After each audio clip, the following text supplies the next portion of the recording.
Welcome into our Keep Boone Healthy Snow Sports Edition. I am David Jackson, President and CEO of the Boone Area Chamber of Commerce, and we have quite the meeting of the winter sports minds here. Representatives from all four of our high country resorts that just set the conditions for you to come and play all winter long. And what we want to do with this conversation today is allow for these fine folks to explain to you what has gone into the crafting of COVID-19 protocols and safety protocols around the operation of our winter sports resorts. So to do that, we felt like it was best for you to hear not only about what these resorts are doing individually, but how they have all collectively worked together for the last several months to make sure that there are guidelines in place that you will see some similarities as you travel from place to place during your stay here in the high country. So we're going to let everybody to go around and introduce themselves first. And Kim Yokel, we'll start with you. Thanks for joining us today.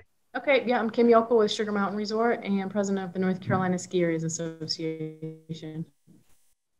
Excellent. Thank you for joining us, Kim. Ryan, how about you? Yeah, I'm Ryan Costin. I'm the general manager at Beech Mountain Resort. David, thanks for putting this together. We appreciate it. Oh, sorry about that. The phone rings everywhere at this time of year. We understand that. Ryan, thanks for joining us. Brad? Brad Moritz. I'm the president general manager of Appalachian Ski Mountain in Blowing Rock, North Carolina. Excellent. Thank you for joining us. And Lenny? I am Lenny Cottom. I'm the president of Hawksnest Snow Tube and Zipline. Excellent. Well, thank you all for being here today. And Kim, I'm going to start first with you because you mentioned that you're the president of the North Carolina Ski Areas Association. Can you first tell us a little bit about what that organization strives to do in normal times, let alone when you're dealing with some of the operational challenges that you have all had to undertake this fall and into the winter? Yeah, the North Carolina Ski Areas Association is our North Carolina's ski industry association. We're made up of 6 ski resorts, and we just come together to come up with best practices, what we should do collectively, how to market and promote, any kind of legal issues we should take a look at. We just come together twice a year to talk and to cooperate and work together. So folks have started seeing circulate around your individual websites and just in the internet space overall. They've started seeing evidence of the Ski Well, Be Well campaign. Can you tell us a little bit about what led to the North Carolina Ski Areas Association following suit with some national partners in crafting statewide language around what COVID protocols may look like and what each individual resort is going to try to adhere to lead with safety and make sure people feel good about visiting during the wintertime?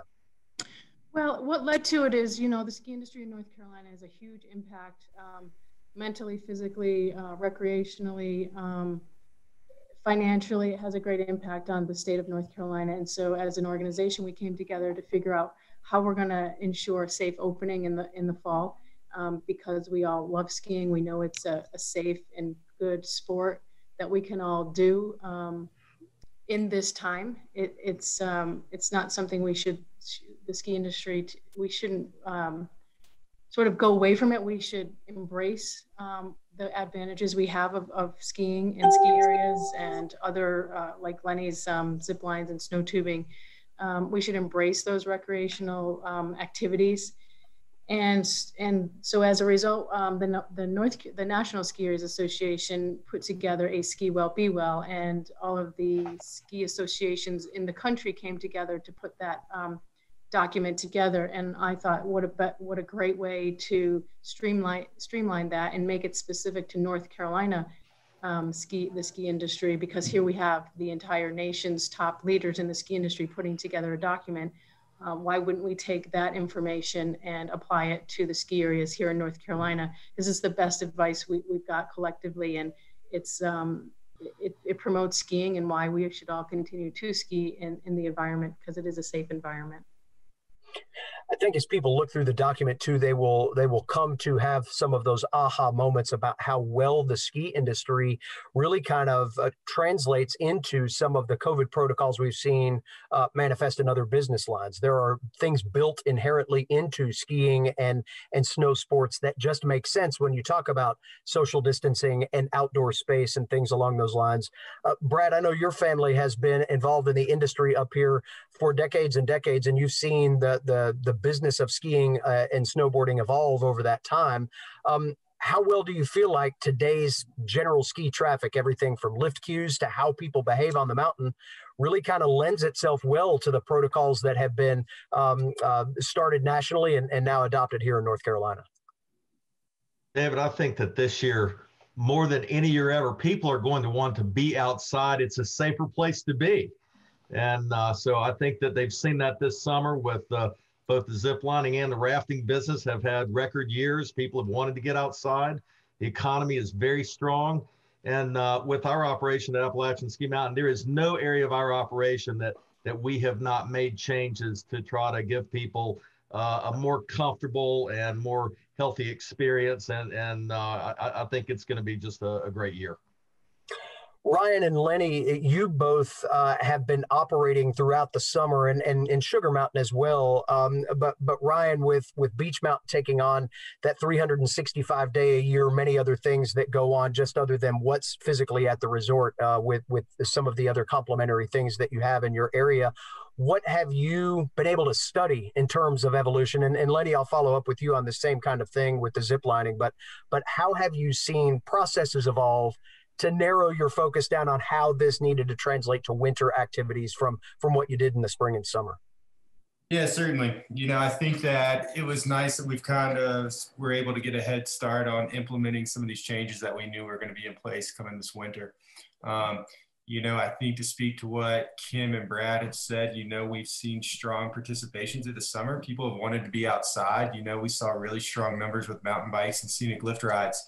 What we obviously we're having to adapt with is our interior spaces, food and beverage and ticket queues and going into retail shops, so I mean, that was certainly interesting in trying to space accordingly, implement cleaning procedures and policies, making sure that our staff had breakout areas where they were going to be able to separate accordingly and, be safe, and implementing those hand sanitation stations and those types of things. So, I think that, again, as long as we can handle the interior spaces, we're doing our due diligence to make sure that we're, doing everything that's outlined by the state. And of course, per all the recommendations that we're receiving across the board, I feel really good about where we are. And I think that this winter, of course, is going to see some strong numbers of visitation. So I think that things are actually trending pretty positively for us, to be perfectly candid with you. Lenny, I know that your business, let alone outdoor attractions, your business was one of the leaders of all business categories in this area in being one of the early adopters of understanding that kind of taking that customer first approach to what it meant to adopt protocols and be proactive in promoting those protocols to help consumer confidence raise. What did you see evolve during the summer that's led you into to some operational decisions about how you'll run the tubing operation this winter?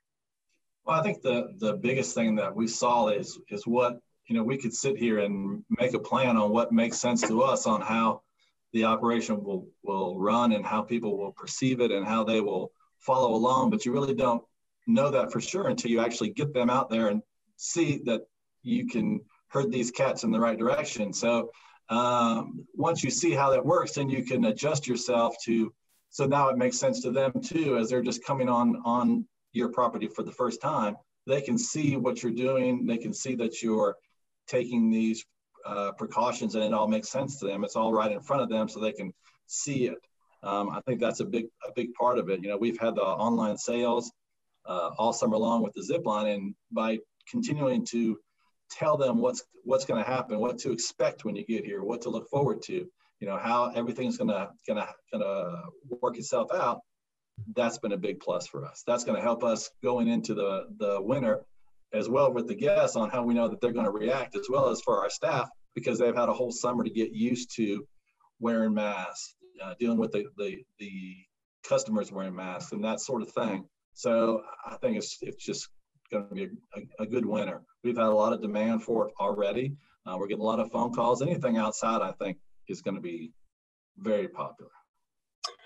And Lenny, you lead into the next question that I'll ask. So I'll start with you and then we'll work our way around the horn again too. As you have those phone calls, what are consumers telling you right now, or what are they asking most about at this point in time? We have seen tourism numbers remain strong. We've also seen phone call volume remain pretty strong too. People seem to want to reach out a little bit more and find out more about what's going on in individual places. What have you noticed in that regard? People have been calling all summer long for snow tubing, so they're ready to go. Any kind of outside sport, they are very excited, ready to go. They want to plan their trips. I think that's the biggest thing. They just want to know that we're going to be open. They're trying to plan trips, get their family together or their small families together and come up and do something and get outside. Everybody is tired of looking at these four walls and they want to get outside. And that's the great thing that we can do is provide something for these families to get them through this. And that's going to be a big thing, I think, this winter for us. Kim, I'll ask you the same question. What have you heard from your customers at this point in time about things that they're seeking out maybe earlier than normal, or just things that they want to know about operationally? Really, like Lenny said, the biggest question is, are you going to open? And it's not really, are you going to open? It's like, please, open. We want you to be open. It's always, don't shut down. Don't, make sure that we have a ski season. And then they're wanting to know the normal particulars, which they ask every single year. When is it going to snow? When's opening day? Where can we get lodging? Where can we eat? How much are lift tickets? Do you have rentals? So we're getting the normal questions, but they're a little bit more adamant about you better be open. Ryan, what have you noticed about customer behavior in the time that you and your staff have been dealing through these challenges? Yeah, so, particularly going into the winter, there's built up demand. People are excited, kind of like Kim said. Everybody just wants to ensure that we're going to have a ski season and that we're going to have offerings on the table. Outside of that, questions are pretty standard for this time of year. They're asking, about reservations, online bookings, ensuring that, again, the product's going to be available. We really haven't seen much change in regard to the customer inquiries right now. So that's a positive sign. I know once in a while we'll get questions about if we're implementing anything new or different. And of course, we direct them to Ski Well, Be Well or to our website where we're addressing things individually. But, to be perfectly honest with you, it just seems like normal operations. Excellent. Brad, I know that you had a big tent sale not long ago. You had a chance to interact with a lot of your customers. What was that event like, and what feedback have you all received?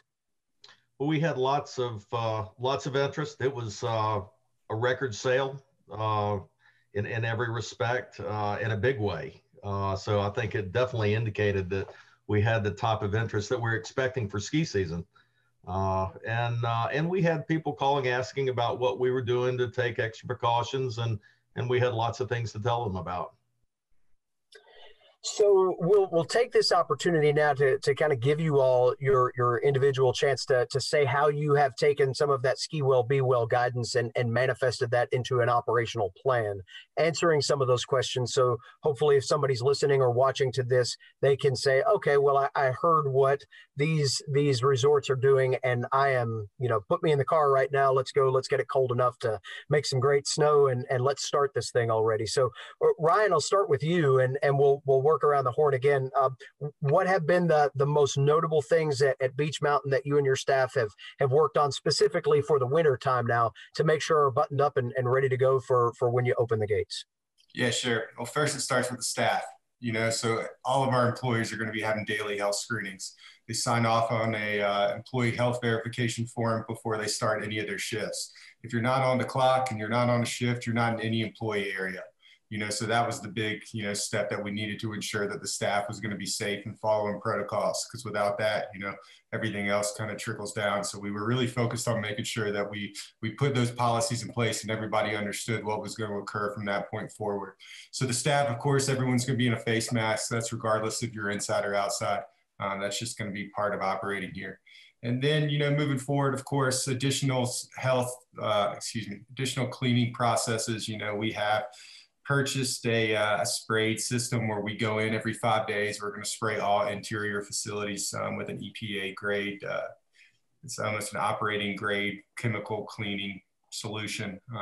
So that'll be happening. Of course, I think everybody's probably pretty aware, we're going to have to increase staffing because we're going to have so many more additional steps of cleaning procedures, and making sure that we're going in and sanitizing things and, adding different, adding additional, staffing for those types of measures. And then I think, where we are, we're at 50% capacity for our interior spaces, so we've gone in and spread out tables, we're going to be moving things around. So the interior spaces may look a little bit different than they did historically. And then, of course, just following all the additional guidelines that have been in place. But, so this process started pretty much March 15th, the day we shut down last year, knowing that it could be different as we move forward. And then not seeing the landscape, completely shift when we got through the summertime, knowing that, once we got into phase 3 in North Carolina, that was kind of, I guess that was almost around the 4th of July, maybe the middle of July. We knew that that's really where we needed to start planning and understanding that could be where our capacity issues were going to be. So that's kind of where we are right now. Great information. Lenny, how about you? What have you done to prepare for the winter version of what you've been running outdoors at Hawksnest here throughout the course of the last several months? Well, we're gonna keep our lodge mostly closed. I mean, we're gonna open up the shop just to have so people can buy gloves and buy any kind of winter things they need to keep warm. But we're not gonna have any kind of food service. Like Brian said too, we're gonna, once you hit the gatehouse out front, you're gonna wear the mask the whole time, and we're gonna keep people outside as much as we can. We have a couple food trucks lined up so we can still have some kind of food service for people. We're doing the same things we've done all summer long, spraying down everything we use after we use it, so that stays clean constantly. So those are some of the things we've learned this summer that works, and we're going to just keep doing those same things. Kim, what's your plan look like for Sugar Mountain? Yeah, first of all, it starts with the employees. So employee health screenings every day, and it's recorded every day with every single department. It includes supervisors right down the line. So we start there, and then of course everyone in the lodge, regardless if you're an employee or you're a guest, we are requiring face coverings. Social distancing or physical distancing, we're making all efforts to, when you are inside, to ensure that you're 6 feet apart or wearing a face mask. Outside, it's pretty easy to maintain that distance. We are encouraging that. We've got signs posted everywhere, inside or out, please be respectful, social distance, physical distance. Just those normal protocols and requirements they're all in place, and all of our supervisors and all of our staff know exactly how to manage and what their requirements and expectations are, and how to address that with the customer. And of course, our website has all of the information. Some of our programs have been altered a little bit, like our Sugar Bear and Polar Bear programs. And then just complying with all of the other guidelines and guidances that we are obligated to comply with in terms of group lessons,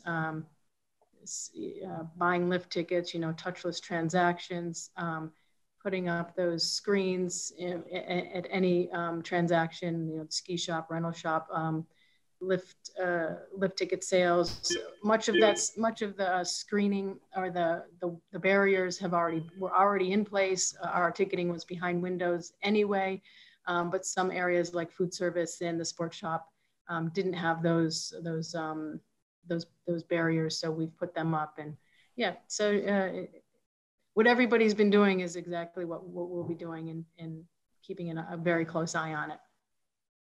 Brad, we'll let you wrap up this element. What has Appalachian Ski Mountain been preparing for here as you get ready to open here for the winter? Well, really, every aspect of our operation, I think, has been affected by our plans to make people feel more comfortable and safer in the environment they're in. We're requiring online reservations. We'll have a time slot-based ticket pickup system, and for your rental equipment, they'll have a 5-minute time slot that they'll come in, that we'll have a certain number of people in every time slot. We've got reduced number of people in lessons.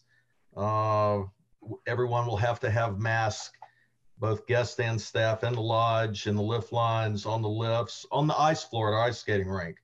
And that's for ages 2 and up, and there are no exceptions for that. You know, and with our preseason sale, we saw skiers used to wearing masks. That's not a problem. We've added touchless payment systems with our ski shop and our restaurant, and our gift shop, clothing rental areas. We've added a lot of outdoor picnic table seating so we can spread people out outside.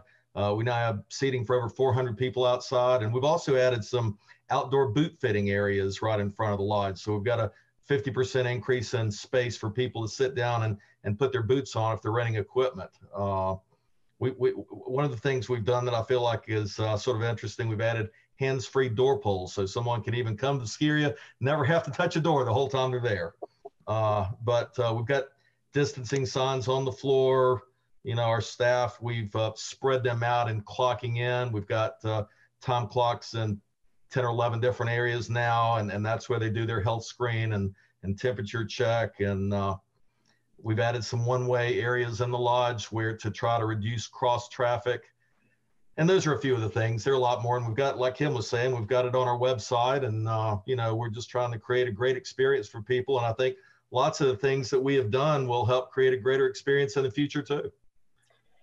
You know, there's the chamber guy in me just is baffled by the element that I don't know that a lot of folks really put a lot of thought behind, and that is just the magnitude of what the ski industry brings to Western North Carolina. I mean, you're looking at a $230 million industry with 1,500 employees and drives the economy here in the winter. So for anyone that would like to answer this question, I would imagine that it might have been a little bit easier for you all in staffing up for the winter, especially to understand that you're dealing with employees that have been through this before in terms of some of these new procedures and checking in differently and congregating differently, maybe some allowances on how they can interact outside versus those that were getting into this back in March when everything was just so chaotic and nobody really knew which end was up there for a little while. Has it been easy for you to staff for this, understanding that people are almost a year into this now and probably know what to expect in how to operate and interact in your individual operations? Well, I can address that briefly. You know, the ski industry has always been an industry where it constantly has to pivot. It always has to make adjustments. It always has to, you know, we open in an instant, in a flash. And so we've got to pull in a number of employees and we have to train them quickly. So historically, this industry, and we're no different, North Carolina is no different, we've always had challenges with bringing on staffing, whether it be not enough staff, where do we get the staff, how do we train them quickly? So we've always had those issues in front of us, no matter if we had COVID, we didn't have COVID. So I think we're already educated in that field. This is just a different element where it's a safety, it's a health issue. Whereas in the past, it was more of it wasn't a challenge in terms of safety or health. So we're just transferring that experience, and a lot of our supervisors have gone through this with us over the past 20 years. So I think we have a lot of experience in doing this, and it's not really intimidating to us. It's just different. Very well said. Anybody have any follow-up to that? I guess one thing I would say is we've got a lot of the students that they've got, the college students, they've got asynchronous classes. They have more flexibility in their schedule and in their life than they have ever had before. And I think all the skiers are going to benefit from that increased flexibility. Yeah, and we expect to see that last into the second semester for all of the institutes of higher learning up here for sure. Ryan, Lenny, anything to follow with? I'll mention one other thing with ASU ending classes before Thanksgiving and not as many people flying and not having spring break. I think we've all been the tremendous labor market beneficiaries of that situation. Yeah, I can remember there was a time where it was really difficult to get college students to come to work, and we're seeing an influx in applications from college students too. And I think Brad hit the nail right on the head. It's they now have time to come to work, and they want to come to work, especially at outdoor recreational places like the ski areas in North Carolina. Excellent points. And that just brings in, again, a look at some of the economics of this particular situation, too, and knowing that our winter is dependent on so many things that are out of control, whether it's cold at the right times, whether, we can make those operational things work well at the right times, those key weeks of the year. But now you throw this into it. I agree, Kim, with what you said. I think if there was an industry that is ready for these kinds of challenges, this one might be the one because of all of the different balls that you all have to juggle in various elements of your operation throughout the course of the year. We'll end this up. This has been a great conversation. I hope it's been helpful for you all. It certainly has been very insightful to those that I know were eager to get up here and experience this. But just kind of a parting note for each of you, and Ryan, I'll start with you.